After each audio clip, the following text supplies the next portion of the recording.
So if you guys remember, Fudge's mom left him and his brother with their dad. She went to see Fudge's aunt who had just had a baby. And while they're with their dad, they get to go visit his work, where Fudge becomes a commercial star with Toddlebike. But of course they needed some help from good old Peter. So we are on chapter 9, which is titled Just Another Rainy Day. The next day it rained. My father asked me how I'd like to go to the movies. Just me, I asked. Well, no, all three of us, he said. Fudge is very young to go. I said, don't you think? Maybe, but I can't think of anything else to do with him, and that will take up a few hours. You could just give him a pair of socks, I suggested. You know how he loves to play with socks. Socks won't last the whole afternoon, my father said. That's why I thought of the movies. Well, what will we see, Dad? My father checked his New York magazine.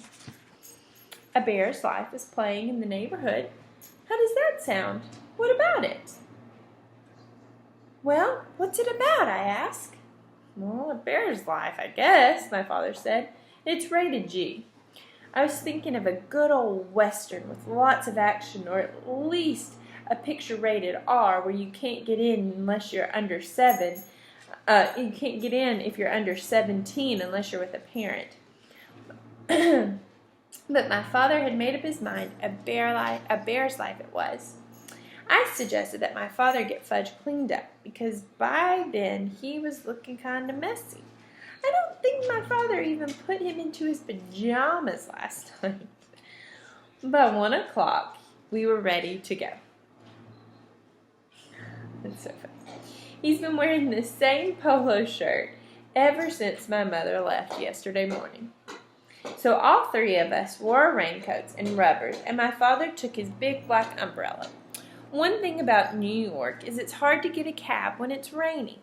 But the movie theater wasn't very far. My father said that we could just walk, and it would do us all good.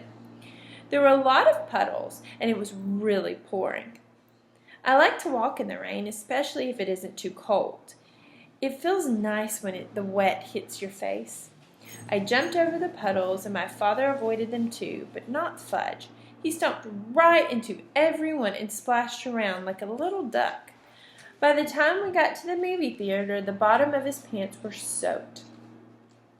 My father took him into the men's room, and he stuffed a bunch of paper towels up each pant leg, so Fudge wouldn't have to sit around wet pants.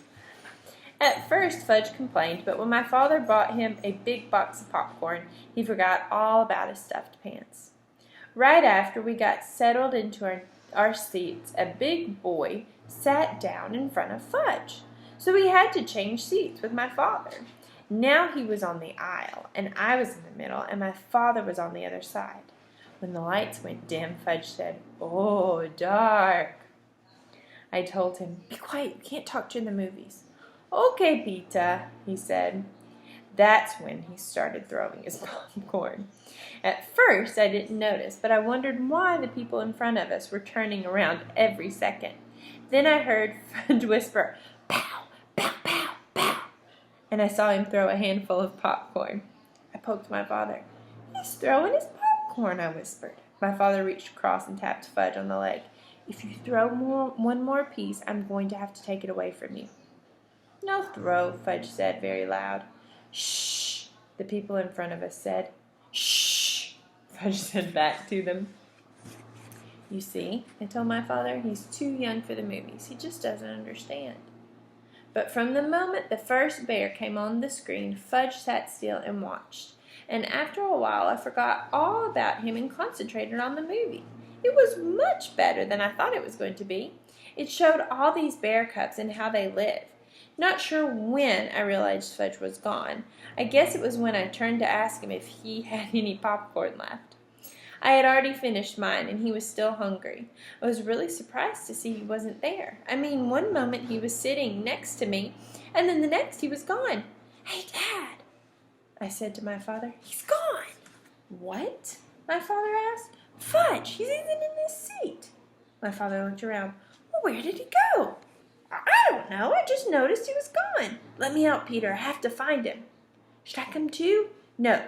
You sit there and watch the rest of the picture. He's probably wandering around the candy counter. I stood up and let my father out.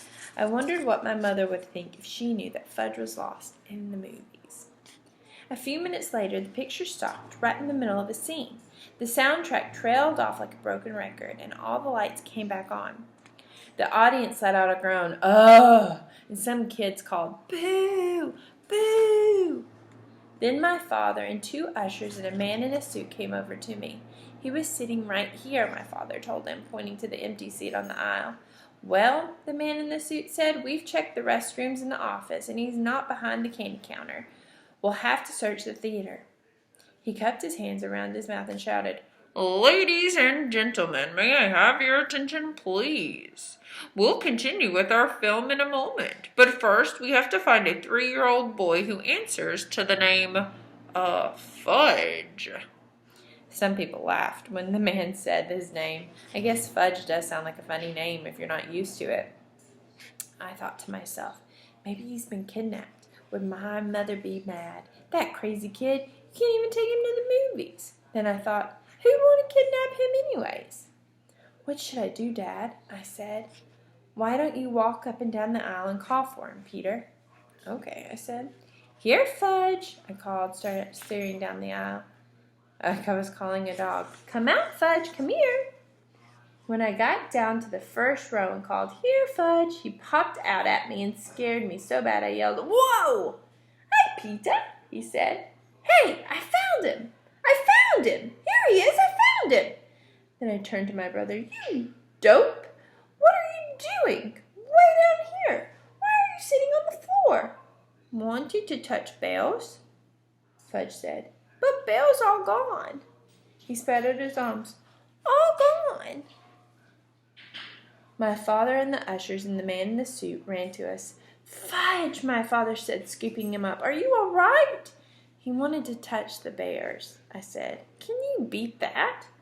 "Well, I guess we can continue the picture now," the man in the suit said, cupped his hands around his mouth again. "Thank you, ladies and gentlemen. Our young man has now been found safe and sound. Now we will return to the conclusion of the bear's life." My father carried Fudge back to our seats. He held him on his lap for the rest of the movie. I guess he wasn't taking any more chances. Later, when we got home, my father explained to Fudge that movies are like TV. It's just a picture. There's nothing to touch. Fudge listened, but I don't know whether he believed my father or not. I had the feeling he still thought that those bears were in the theater somewhere. I made up my mind that I would never take my little brother to the movies. Never. At least not until he was 9 or maybe 10. My father said that he was going to cook us up something special for dinner to celebrate finding Fudge at the movies. I thought that was really strange because as far as I know, my father can't cook anything. He doesn't even know where my mother keeps the peanut butter, the dishes, or the pots and pans.